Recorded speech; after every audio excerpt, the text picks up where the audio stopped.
ఓం శ్రీ మాత్రే నమః. ఛానల్లోకి స్వాగతం అండి. ఈ రోజు ఈ వీడియోలో మనం మిథున రాశి వారి యొక్క జాతకం గురించి తెలుసుకుందాం.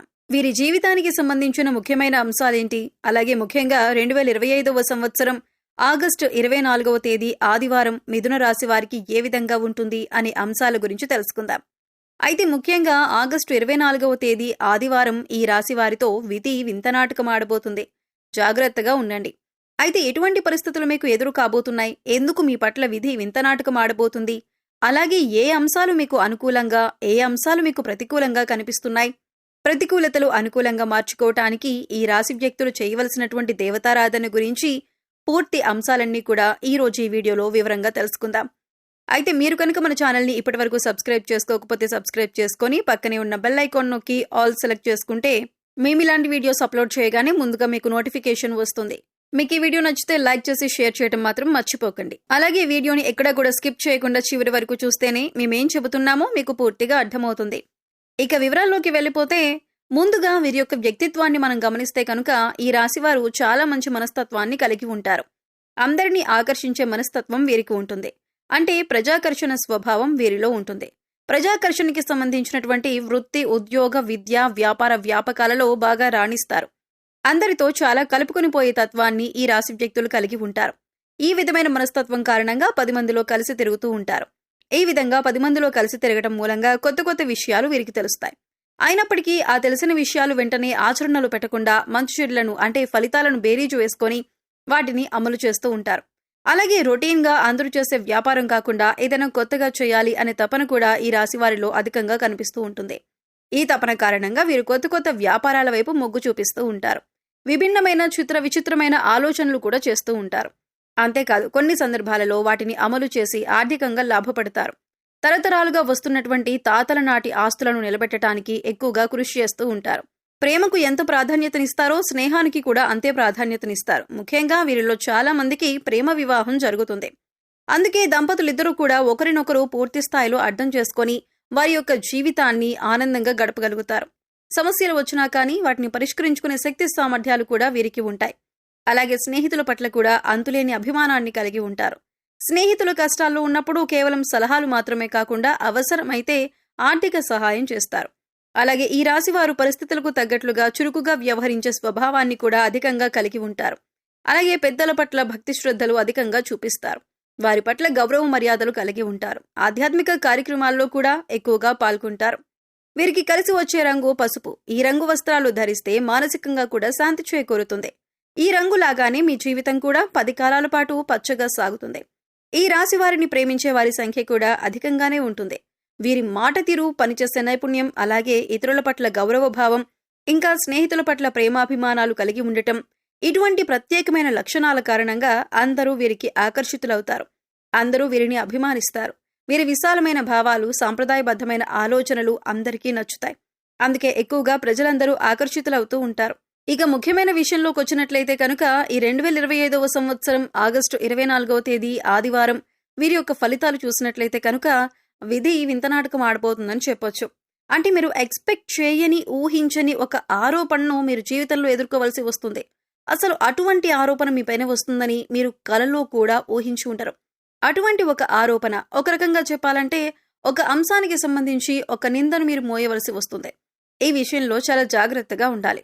మీరు నమ్మిన వ్యక్తులే ఈ విధంగా మీపై ఒక నింద మోపే ప్రయత్నం చేస్తారు. ఒక ఆరోపణ, ఇది మిమ్మల్ని చాలా మానసికంగా కృంగదీసే వార్త అని చెప్పుకోవాలి. అసలు దీన్ని మీరు కనీసం జీర్ణించుకోలేకపోతారు. అంటే ఈ విషయం ఈ విధంగా జరుగుతుందని, ఇటువంటి ఒక నింద మోయవలసి వస్తుందని కలలో కూడా ఊహించి ఉండరు. అటువంటి నింద మీ పైన పడే అవకాశాలు కనిపిస్తున్నాయి. అయితే ముఖ్యంగా ఈ విషయం తెలిసిన వెంటనే మీరు చేయాల్సింది ఏమిటి అంటే కనుక శివారాధన చేసుకోండి. ఓం నమః శివాయ అనే మంత్రాన్ని మీరు మనసులో జపిస్తూ ఉండండి. అంటే మీకు ఎంత సమయం దొరికితే అంత, అంటే 21 సార్లు కావచ్చు, 108 సార్లు ఇలా మనసులో ధ్యానించండి. శివనామ స్మరణలో మీకు వీలైనంత సమయం గడిపి ఆ శివ భగవానుణ్ణి వేడుకోండి. మీకు పొంచి ఉన్నటువంటి ఈ సమస్య నుండి మిమ్మల్ని విముక్తులను చేయమని ఆ శివ భగవానుణ్ణి వేడుకోండి. ఖచ్చితంగా మీకు విముక్తి లభిస్తుంది. ఇలా చేయడం వల్ల ఆ నింద మీ దరిదాపుల్లోకి కూడా రాకుండా ఆ శివ భగవానుడు మిమ్మల్ని కాపాడుతాడు. ఇక మిగిలిన అంశాలను పరిశీలించినట్లయితే కనుక ఈ రాశివారు ఎవరైతే ఉద్యోగస్తులు ఉన్నారో వారు ఉద్యోగ జీవితంలో కూడా కొన్ని సవాళ్లను ఎదుర్కోవలసి వస్తుంది. పెండింగ్లో ఉన్నటువంటి పని పూర్తి చేయని కారణంగా మీ పై అధికారుల నుంచి మాట పడవలసిన పరిస్థితి కూడా వస్తుంది. తోటి ఉద్యోగస్తులలో ఒకరి నుండి సహాయ సహకారాలు మీకు అందుతాయి. ఇదివరకు పని విషయంలో మిమ్మల్ని శత్రువులుగా భావించేటటువంటి తోటి ఉద్యోగస్తులే ఈ సమయంలో పని విషయంలో మీకు చాలా సపోర్ట్గా నిలబడతారు. అలాగే పై అధికారులతో మీరు మాట పడినప్పుడు ఈ సందర్భాల్లో మీకు చాలా మద్దతుగా నిలుస్తారు. ప్రతి విషయంలో కూడా వారి వంతు సహాయాన్ని మీకు అందిస్తారు. ఇది మీ మానసిక ఆనందానికి కారణమవుతుంది. అలాగే నిరుద్యోగస్తులకు ఉద్యోగం లభిస్తుంది. మీ కోరిక నెరవేరుతుంది. ఒక చక్కటి అవకాశం మీ ముందుకు రాబోతుంది. ఇంటర్వ్యూకి అటెండ్ అయ్యి రిజల్ట్ కోసం ఎదురు చూసే వారికి కూడా ఒక మంచి శుభవార్త మీకు వినిపిస్తుంది. అలాగే ఈ రాశి వ్యాపారస్తులకి కూడా కొత్త కొత్త ఆలోచనలు వస్తాయి. వ్యాపారాన్ని అభివృద్ధి చేసేందుకు కొత్త కొత్త పథకాలను వేస్తారు. అంటే ఇదివరకు ఎప్పుడూ కూడా మీకు రాని ఆలోచనలు ఈ రోజు రాబోతున్నాయి. అంటే వ్యాపారాన్ని విస్తరించడానికి, అభివృద్ధి పథంలో ముందుకు తీసుకుని వెళ్ళటానికి, అలాగే మీ వ్యాపారం పట్ల ప్రజలంతా కూడా ఆకర్షితులు కావటానికి కొన్ని కొత్త కొత్త ఆలోచనలు వస్తాయి. అలాగే వాటిని అమలు చేస్తారు. వాటిని ఖచ్చితంగా మీరు ఆచరణలో పెట్టబోతున్నారు. దానికి సంబంధించిన పనులు కూడా ఈ రోజు మొదలు పెడతారు. భాగస్వామ్య వ్యాపారాలు చేసేవారు కూడా పాజిటివ్ రెస్పాన్స్ ఉన్నప్పటికీ భాగస్వామితో మాత్రం మీకు చిన్న గొడవ జరిగే అవకాశాలు ఉన్నాయి. మనస్పర్ధలకు దూరంగా ఉండండి. ఒకరినొకరు అర్థం చేసుకోవటానికి ప్రయత్నించండి. అప్పుడే మీ యొక్క వ్యాపారం కూడా సజావుగా సాగిపోతుంది. అయితే ఈ రాశివారు ఎవరైతే ఈ మధ్యకాలంలో విదేశాలకు వెళ్ళాలి అని ప్రయత్నం చేస్తున్నారో ఈ విషయానికి సంబంధించిన ఒక వార్త మీరు వినబోతున్నారు. అలాగే విదేశాలలో స్థిరపడాలని, మీరు అక్కడ ఉద్యోగాన్ని కానీ లేదా వ్యాపారాన్ని కానీ చేయాలి అనుకుంటున్న వారికి మంచి అవకాశం లభించబోతుంది. అలాగే ఈ రాశివారు ఈ రోజున నూతన వ్యక్తులతో పరిచయాన్ని పెంచుకోబోతున్నారు. అంటే ఈ మధ్యకాలంలో మీకు నూతన వ్యక్తులతో పరిచయం ఏర్పడలేదు. ఈ రోజు దినఫలాల ప్రకారం ఒక నూతన వ్యక్తితో మీకు పరిచయం అయితే ఏర్పడబోతోంది.